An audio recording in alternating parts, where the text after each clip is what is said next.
em nossos estúdios para uma entrevista esclarecer alguns pontos sobre a aprovação da lei de redução da maioridade penal, o doutor Roque Z. Boa tarde, doutor Roque. Seja bem-vindo ao Jornal Metropolitano. Boa tarde, Denise. Boa tarde aos ouvintes do Jornal Metropolitano. Doutor Roque, com a aprovação da lei que reduz a maioridade penal de 18 para 16 anos, quais seriam as consequências que essas mudanças vão trazer tanto para a sociedade quanto para a vida do jovem que comete infrações? Denise, eu nem diria consequências, eu diria até benefícios para a sociedade. Benefício até para os pais desses menores, que hoje nem conseguem segurar esses menores. As consequências, a única que nós temos realmente aí, seria no caso dos presídios, que lamentavelmente o governo federal não fez o dever de casa e não preparou presídios para acolher esses menores com a aprovação dessa emenda, parece que é a número 171 de 1993. Doutor Roque, qual foi o ponto mais avaliado para a aprovação dessa lei? Explica um pouquinho para a gente sobre isso. Olha, a lei, ela traz... Primeiro teve aquela primeira votação que houve uma reprovação, uma rejeição da emenda. Depois veio uma segunda. Essa segunda emenda, que todos dizem que foi um golpe, uma manobra do presidente da Câmara, Eduardo Cunha, não ocorreu nada disso. Essa mesma emenda, emendas similares ou de outros temas já foram aprovadas no Congresso e nenhum partido político fez nada. Agora, uma vez que existe um partido que é do governo e que é contra a minoridade, eles fizeram todo esse escarcéu, levaram para o Supremo Tribunal Federal, que não sei se você sabe, ele já também rejeitou a liminar. Nós estamos com uma segunda votação dessa emenda.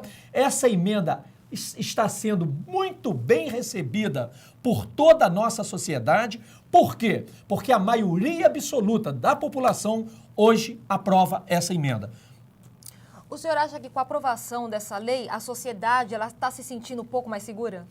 Olha, ainda não, porque a emenda, até uma emenda constitucional, ela nem foi aprovada ainda, que ainda tem que passar por uma segunda votação na Câmara dos Deputados, que parece que vai ser agora. Mas você me falou, acabei não respondendo, o que ela trouxe de benefício ou não? Essa lei, ela depois daquela primeira rejeição, veio uma segunda lei, mas ela excluiu determinados crimes. Então hoje, a nova emenda constitucional que foi aprovada dentro da Câmara dos Deputados, ela só vai contemplar os crimes hediondos, ou seja, homicídios, lesão corporal seguida de morte, estupro. Então esses crimes desumanos que esses menores vêm seguidamente cometendo no Brasil, esses crimes agora já estão contemplados para a emenda constitucional.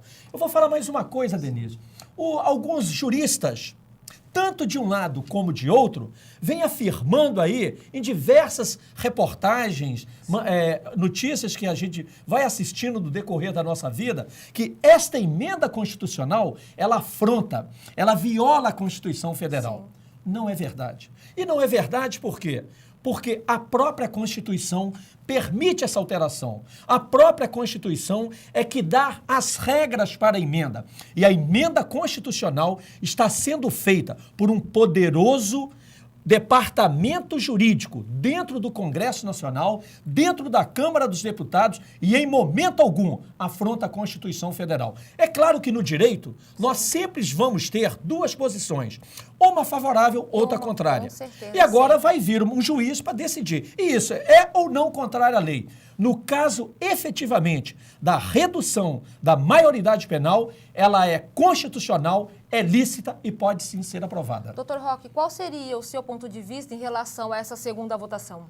Olha, eu acho que a Câmara dos Deputados, ela foi muito feliz em fazer essa votação novamente. E logo em seguida, onde todo mundo já vinha debatendo. Sim. Aquilo ali não foi o golpe, aproveitou o calor do debate e colocou em votação. Claro que a sociedade recebeu isso como uma vitória da população. Toda a população brasileira, ou seja, mais de 95% da população é favorável a essa emenda. E no caso em tela, esta votação veio sim para contemplar os anseios e aflições de todas as famílias, de toda a sociedade.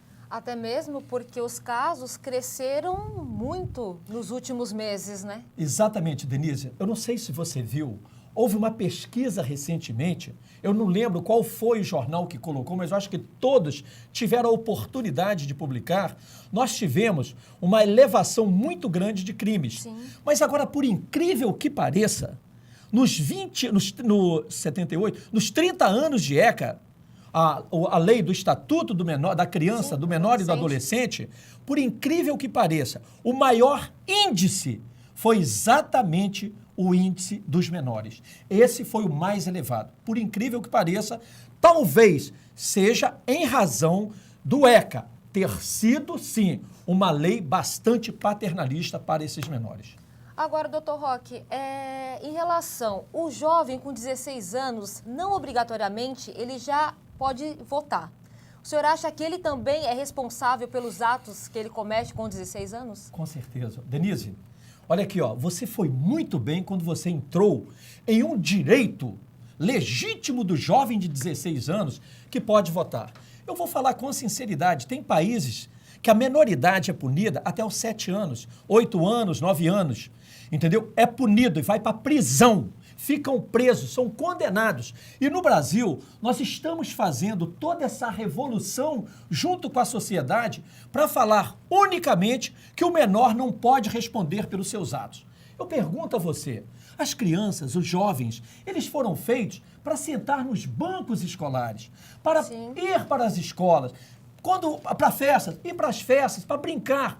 Hoje, o que nós estamos assistindo, provavelmente em razão da facilidade da lei, são os jovens entrando no mundo do crime, e muito mais cedo. Nós não podemos admitir, Denise, e todos os nossos ouvintes aqui, que um menor de 16, um menor até de 12 anos, vamos colocar aqui, ele não sabe que se você pegar uma arma, apontar para um cidadão, por uma outra pessoa, ele não faz aquilo ali para matar, para ferir alguém. Nós não podemos admitir que um menor que ande com uma faca na mão para assaltar e disposto até matar a pessoa para conseguir um celular ou uma moeda de 20 reais. Menores que amedrontam a população hoje. A sociedade está amedrontada. Nós nem podemos fazer nada com os menores.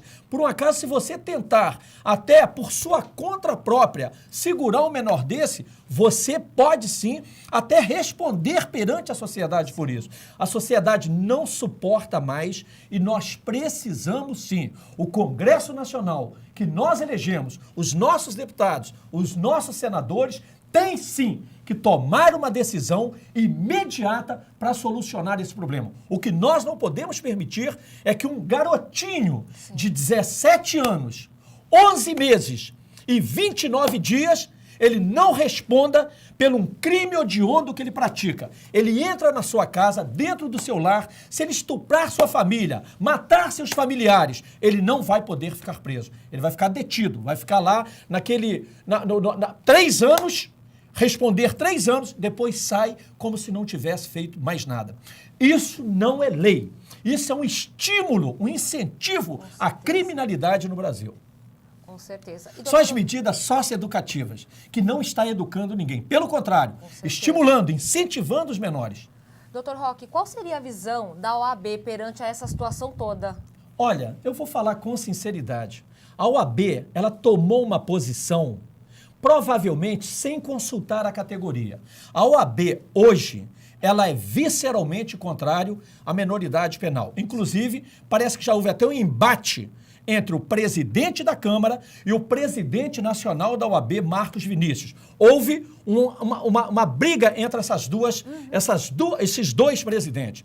Eu acho que a OAB, por exemplo, eu sou advogado, eu acho que a OAB deveria, antes de emitir esses pareceres favoráveis ou contrários, a OAB é contrário à menoridade penal. Mas eu acho que a OAB ela deveria primeiro mandar o presidente da OAB Nacional, mandar o presidente aqui do Rio de Janeiro, lá de Minas, de todos os estados do Brasil, fazer até mesmo um plebiscito, uma consulta que é muito simples, até pelo site, para saber qual é a opinião dos advogados. E depois desse parecer, ou seja, com essa ostentação, sustento de uma categoria formalizando, dando a sua opinião, aí sim, ela deveria participar desse debate. Entendi. Doutor Roque, para a gente finalizar, tem uma pergunta do deputado federal do Ceará, que ele disse o seguinte: não queremos jovem infrator na rua, mas queremos lugares decentes para que eles sejam punidos. O que está em jogo são o futuro dessas gerações. O senhor concorda com essa afirmação? Olha, eu acho que o deputado, ele foi muito feliz nessa colocação. Porque realmente, você pode notar que o deputado, ele não opinou contrário ou favorável à minoridade penal. Eu acho que ele também entende que deveria sim punir jovens que têm idade para saber o que está fazendo. O que ele está preocupado aí é o que eu estou preocupado. A senhora, sim, nós como pais certeza. E mães estão preocupados. Ou seja, o que nós podemos fazer para garantir também que esse menor vá preso e depois saia com uma educação para não voltar a delinquir. Porque o que acontece hoje, Denise, por isso que o deputado deve estar fazendo essa colocação perfeita aqui, é que no Brasil, quando o jovem entra para essas faculdades, igual todos nós falamos aqui, é uma faculdade de crime. Ele ainda vem pior do que estava. Ninguém educa ninguém. Eu acho só uma coisa, e aí o deputado tem razão. Eu acho que faltou ao governo federal, o nosso, por exemplo, o partido que está aí hoje, que tem 12 anos no poder, nós construímos grandes estádios no Brasil.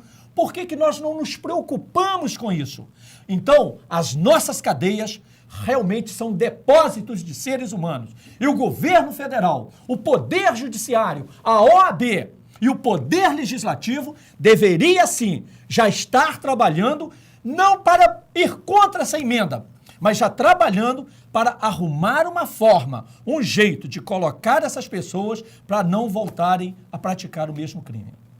Dr. Roque, eu queria agradecer muito a presença do senhor aqui hoje e por estar explicando para a população de casa esse assunto que ainda gera muitas dúvidas em relação à aprovação dessa lei.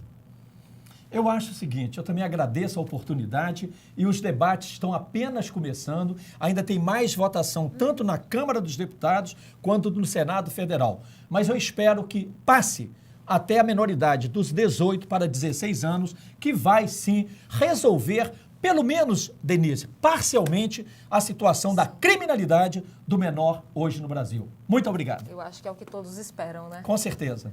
E essa edição do Metropolitano fica por aqui. Obrigada por sua companhia. Mais informações sobre a programação da NGT estão disponíveis no nosso site edngt.com.br. Fiquem agora com o NGT Notícias. Para você, uma ótima tarde e até amanhã.